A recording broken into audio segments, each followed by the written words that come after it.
오늘 본문을 통해서 사랑의 회복과 사명이라는 제목으로 함께 말씀의 은혜를 같이 나누겠습니다. 여러분, 누구에게나 지우고 싶은 기억이 있고요, 또 돌아가고 싶지 않은 그런 실패의 자리가 있습니다. 베드로에게 있어서 바로 그런 자리는 주님을 3번이나 부인했던 그 자리입니다. 그때 옆에는 숯불이 펴 있었어요. 오늘 본문에서 부활하신 예수님께서는 3번째 이 제자들을 만나신다라고 그랬는데 다시 숯불을 피워놓으시고 베드로를 찾아오십니다. 아마 베드로에게는 이 숯불을 보면 트라우마가 떠오를 것입니다. 내가 예수님을 3번이나 부인했었는데, 그때 예수님하고 눈이 마주쳤었는데, 근데 그 부분에 대해서 예수님하고 부활하신 예수님을 이전에 만났지만은 나눌 기회도 없었고 죄송하다고 할 기회도 없었어요. 근데 지금 예수님께서 부활하시고 나서 이 갈릴리 바닷가에서 예수님을 만나는 겁니다. 이미 이 배경을 대부분이 많이 아시기 때문에 제가 자세히 나누지 않아도, 예수님께서 그 새벽 아침에 제자들은 물고기 잡으러 나간 때에 이 바닷가에서 숯불을 피워놓고 기다리셨다가 떡을 굽고 계시다가 제자들이 오니까 물고기도 내놓으라 해서 물고기도 구워서 제자들에게 밥을 먹이죠. 베드로는 밥이 제대로 들어가지 않았을 겁니다. 지금 자신이 잘못한 게 있기 때문에 차라리 예수님께서 이 자리에서 대놓고서 화를 내시거나 또 원망하시거나 그랬다라고 한다면 그렇게 이제 풀기라도 할 텐데, 예수님께서 그런 말씀을 하지 않으세요. 그냥 조용히 밥을 먹습니다. 그래서 그때를 생각을 해보면 아무도 말을 안 하고 말을 하지 못하고 그냥 밥 먹는 소리만 이렇게 났을 것 같아요. 먹는 둥 마는 둥 그렇게 했을 것 같습니다. 근데 식사 후에 주님께서 베드로의 잘못을 꾸짖는 것이 아니라 3번의 질문을 던지시죠. 오늘 이 장면이 너무나도 중요한 장면이고 또 우리 삶 가운데도 여러 번 찾아오는 그런 장면입니다. 우리도 실수할 때가 있고 넘어질 때가 있는데 중요한 것은 뭐냐면 회복이라는 거예요.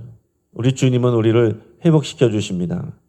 우리의 못난 것을 다 아시고 우리 잘못한 것을 꾸짖기보다는 회복시켜 주신다는 거죠. 거기 우리의 또 소망이 있을 수 있는 겁니다.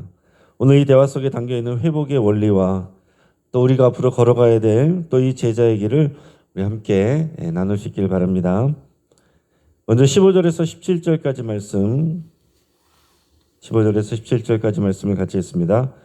그들이 조반 먹은 후에 예수께서 시몬 베드로에게 이르시되 요한의 아들 시몬아, 내가 이 사람들보다 나를 더 사랑하느냐 하시니 이르되 주님 그러하나이다. 내가 주님을 사랑하는 줄 주님께서 아시나이다. 이르시되 내 어린 양을 먹이라 하시고 또 2번째 이르시되 요한의 아들 시몬아, 내가 나를 사랑하느냐 하시니 이르되 주님 그러하나이다. 내가 주님을 사랑하는 줄 주님께서 아시나이다. 이르시되 내 양을 치라 하시고 3번째 이르시되 요한의 아들 시몬아, 내가 나를 사랑하느냐 하시니 주께서 3번째 내가 나를 사랑하느냐 하심으로 베드로가 근심하여 이르되 주님 모든 것을 아시오매 내가 주님을 사랑하는 줄을 주님께서 아시나이다. 예수께서 이르시되 내 양을 먹이라. 아멘. 자, 여기서 중요한 것은 뭡니까? 예수님께서 베드로에게 3번의 질문을 던지시는데 그 질문의 내용이 뭐예요? 네가 나를 사랑하느냐? 저 베드로는 예수님을 3번 부인했는데 예수님께서 책망하시는 것이 아니라 베드로에게 네가 나를 사랑하느냐? 3번 물으십니다. 자, 일반적으로 보면 또 이런 내용을 많이 듣습니다. 오늘 본문 신약 성경 내용이 이제 헬라어로 쓰였는데 이 헬라어를 분석해 보면 예수님은 처음에 네가 나를 사랑하느냐라고 했을 때 그 사랑은 신적인 사랑인 아가파오 이렇게 물으셨다라고 그랬어요. 그러니까 아가페 사랑에 대해서 네가 나를 그 사랑으로 사랑하느냐 근데 베드로가 필레오로 대답합니다. 필레오는 형제의 사랑을 얘기를 합니다. 근데 예수님이 세 번째 질문에서는 네가 나를 필레오 그러면 그 형제의 사랑으로 사랑하느냐? 그럴 때 베드로가 근심하며 대답하였다. 그래서 이것을 보통 이렇게 얘기하죠. 헬라어 원문을 통해서 처음에는 예수님께서 네가 나를 그런 순수한 신적인 사랑으로 나를 온전히 사랑하느냐 물었지만은 베드로는 필레오라고 대답을 했고 예수님은 베드로의 수준에 맞춰서 또 다시 질문을 해주셨고 그 과정을 통해서 베드로가 사랑을 회복하였다라고 이렇게 보통을 얘기를 많이 합니다. 하지만은 현대 신학자들에 의하면 또 이제 다르게 봅니다. 예수께서 베드로에게 나를 사랑하느냐 이렇게 세 번 물으신 것은 이 헬라어 단어의 미묘한 그 정의의 차이를 논하기 위함이 아니다라는 거예요. 원래 요한복음에서는 동어 반복을 피하기 위해서 같은 의미를 가진 다른 단어를 사용하는 경우들이 있습니다. 그리고 다른 본문에서도 보면은 하나님의 사랑, 아버지의 사랑을 말할 때 그때 이 필레오 단어로 이렇게 표현한 그런 부분도 있어요. 그리고 그 당시 예수님은 헬라어를 사용하신 게 아니라 아람어를 사용하셨습니다. 이 히브리하고 비슷한 이 아람어를 사용하시는데 이 아람어는요 헬라어처럼 세분화된 표현이 마련되어 있지 않았습니다. 그러니까 이제 이 신약 성경은 예수님이 하셨던 그 당시의 아람어의 내용을 헬라어로 이제 번역하여서 옮겨 담은 것인데요. 그 과정 중에서 사용된 것으로 본다. 그러니까 아람어로서는 그냥 네가 나를 사랑하느냐 이렇게 물어봤는데 이것을 헬라어로 또 이제 기록하는 과정에서는 그것을 동어를 반복하기 위하여 또 아가파오 또 필라오 또 이렇게 섞어서 썼다. 이렇게 이제 해석을 하는 거예요. 여러분 중요한 것은 무엇입니까? 중요한 건 뭐냐면 베드로가 주님을 세 번 부인했던 깊은 죄책감의 상처를 갖고 있는데 예수님께서 네가 나를 사랑하느냐? 내 주님 사랑합니다. 사랑합니다. 내가 주님 사랑한 줄을 주님이 아십니다. 이렇게 세 번의 고백으로 덮어주시는 이 치유의 과정이다라는 사실입니다. 그러니까 예수님께서는 네가 나를 사랑해? 정말 사랑한다고? 정말이야?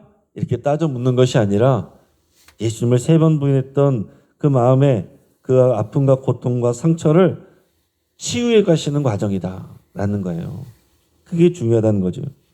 그래서 지금 베드로가 신적인 사랑으로 나를 사랑하는지 아니면은 형제의 사랑으로 사랑하는 건지 그 사랑의 종류를 분별해내려고 하시는 것이 아니라 이 베드로가 갖고 있는 주님 앞에 제대로 얼굴도 들을 수 없는 이 부끄러운 상처 그 아픔을 치유하고 계신다라는 사실이죠. 그가 여전히 주님을 사랑하고 있다는 그 중심을 확인하시고 주님 앞에 다시 고백하게 하시는 겁니다. 중요한 것은 뭐예요? 그래서 주님이 베드로의 이 과거 실수를 들추지 않으셨다라는 사실입니다. 그러면서 다만 현재의 사랑을 확인하고 계세요. 여러분 우리도 마찬가지입니다. 과거의 실패에 매여 있을 때에 주님은 우리에게 다시 사랑을 고백할 기회를 주시며 우리를 일으켜 주십니다. 세상은 그렇지 않죠. 우리도 기억하지 못하는 또는 잊어버렸던 그런 우리의 잘못까지도 다 샅샅이 찾아서 세상은 우리를 추궁합니다. 또 중요한 일이 있을 때는 다 그런 기록들과 없는 것들과 사람들의 말까지 찾아서 만들어서라도 공격하는 것이 이 세상의 모습입니다. 근데 우리 주님은 그렇게 하시는 것이 아니라 우리의 아픔과 실수와 고통을 사랑으로 덮어주신다는 거죠. 예수님께서 우리를 사랑하신다는 말씀보다는 베드로가 예수님을 사랑한다는 고백을 통해서 그 실수를 덮게 하셨다라는 얘기예요. 우리가 컴퓨터를 사용하다 보면은 어떤 오류난 바이러스나 또 그런 파일이 또 망가졌을 때에 삭제하는 것보다 더 확실한 방법은 그 위에 새로운 데이터를 덮어 쓰는 것입니다. 자, 예수님께서는 그런 식으로 지금 일하셨다는 거예요. 베드로가 3번 부인했다는 이 부끄러운 기록이 있는데 이것을 베드로의 3번의 사랑 고백으로 덮게 하셨다라는 사실입니다. 우리도 그런 게 있을 수 있죠. 내가 그때 그러지 않았다면, 내가 왜 그랬을까? 이런 이제 깊은 후회 속에서 벗어나지 못하고 계속 그 생각 안에서 또 그 기억 안에서 맴도는 그런 경우들이 있어요. 그래서 우리가 그 후회와 절망과 원망에 감옥에 갇혀서 앞으로 나가지 못하는 그런 일들이 우리 안에도 있을 수 있는 것입니다. 근데 우리 주님께서는 오늘 그 후회와 원망, 좌절, 그런 우리의 기억의 딱지들을 떼시고서 사랑받는 자라는 새로운 이름을 써주시고 붙여주시는 겁니다. 그게 우리 주님의 방법이에요. 사역의 자격은 완벽함이 아니라 주님을 향한 사랑 하나면 충분하다고 말씀하시는 겁니다. 예수님께서는 이 작업을 하시고서 사명을 주시는 거잖아요. 사명을 주시기 위해서 사랑을 확인하시는 겁니다. 여러분, 우리도 마찬가지예요. 주님의 일을 할 때에 능력 있는 사람, 똑똑한 사람, 또 가진 것이 많은 사람, 그런 사람들이 현실적으로 쓰임새가 있을 수 있죠. 그러나 우리 주님은 주님을 사랑하는지를 물으십니다. 주님을 사랑하는 자를 사용하세요. 오늘 저와 여러분들에게도 오늘 주님이 동일하게 물어보십니다. 네가 나를 사랑하느냐? 오늘 주님 앞에 네 주님, 내가 주님을 사랑합니다. 부끄럽지만은 그래도 주님을 사랑하는 그 작은 마음은 사실입니다. 오늘 이렇게 고백할 수 있기를 간절히 바라고 축복합니다. 우리 이어서 15절에서 19절까지 말씀을 우리 18절 19절 말씀 읽겠습니다. 내가 진실로 진실로 내게 이르노니 내가 젊어서는 스스로 띠뛰고 원하는 곳으로 다녔거니와 늙어서는 내 팔을 벌레리니 남이 내게 띠띠우고 원하지 아니한 곳으로 데려가리라. 이 말씀을 하시면 베드로가 어떠한 죽음으로 하나님께 영광을 돌릴 것을 가리키심이로라. 이 말씀을 하시고 베드로에게 이르되 나를 따르라 하시니. 아멘. 자, 앞에서 우리가 읽은 내용에서 이어지는 내용이에요. 그래서 주님께서 이 베드로의 사랑 고백을 들으신 후에 동일한 명령을 내리셨습니다. 그 내용은 뭐냐면은 내 어린 양을 먹이라. 내 양을 먹이라. 두 번째는 내 양을 치라. 또 내 양을 먹이라 그랬습니다. 이것도 이제 같은 말이에요.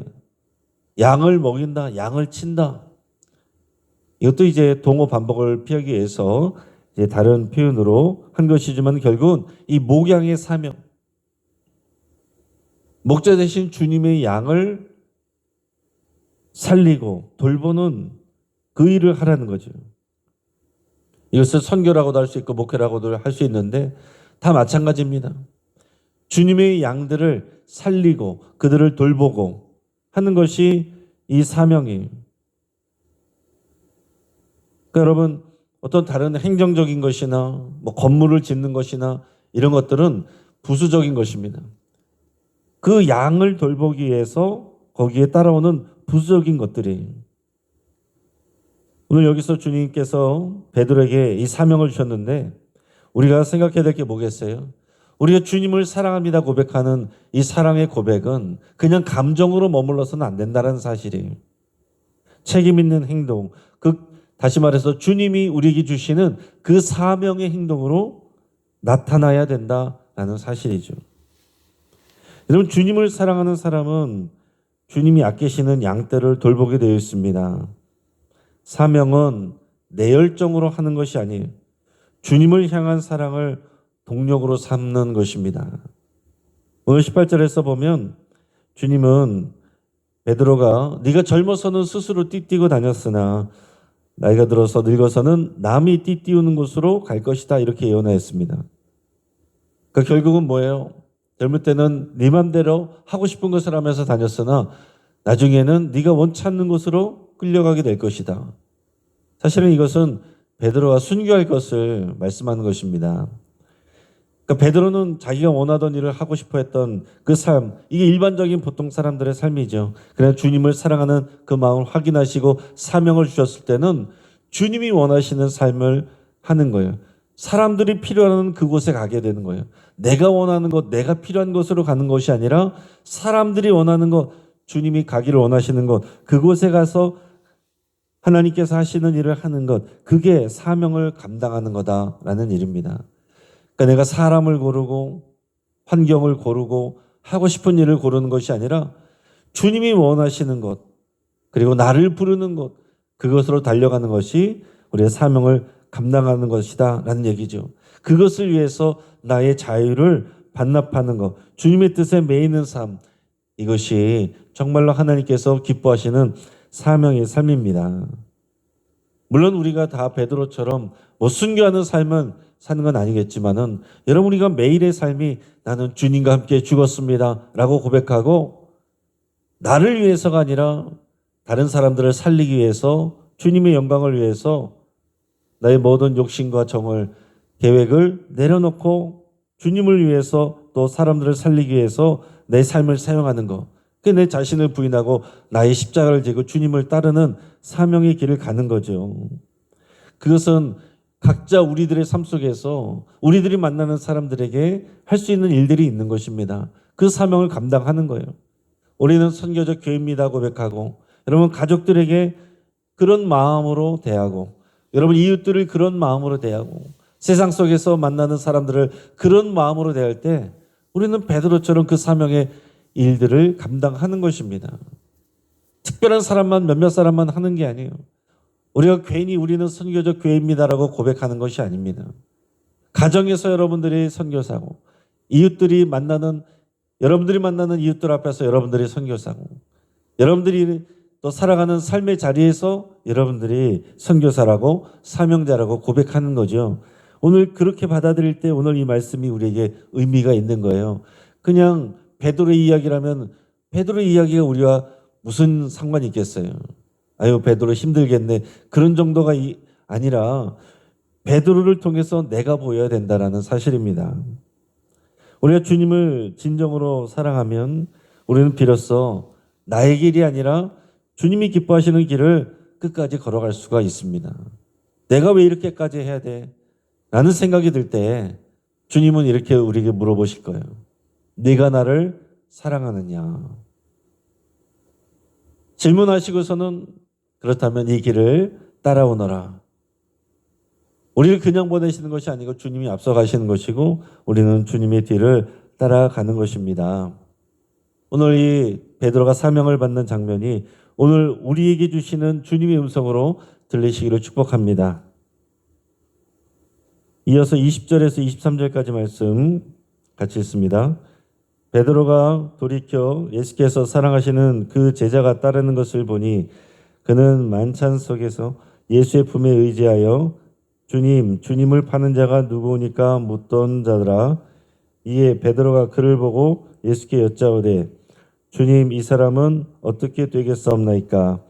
예수께서 이르시되 내가 올 때까지 그를 머무게 하고자 할지라도 내게 무슨 상관이냐?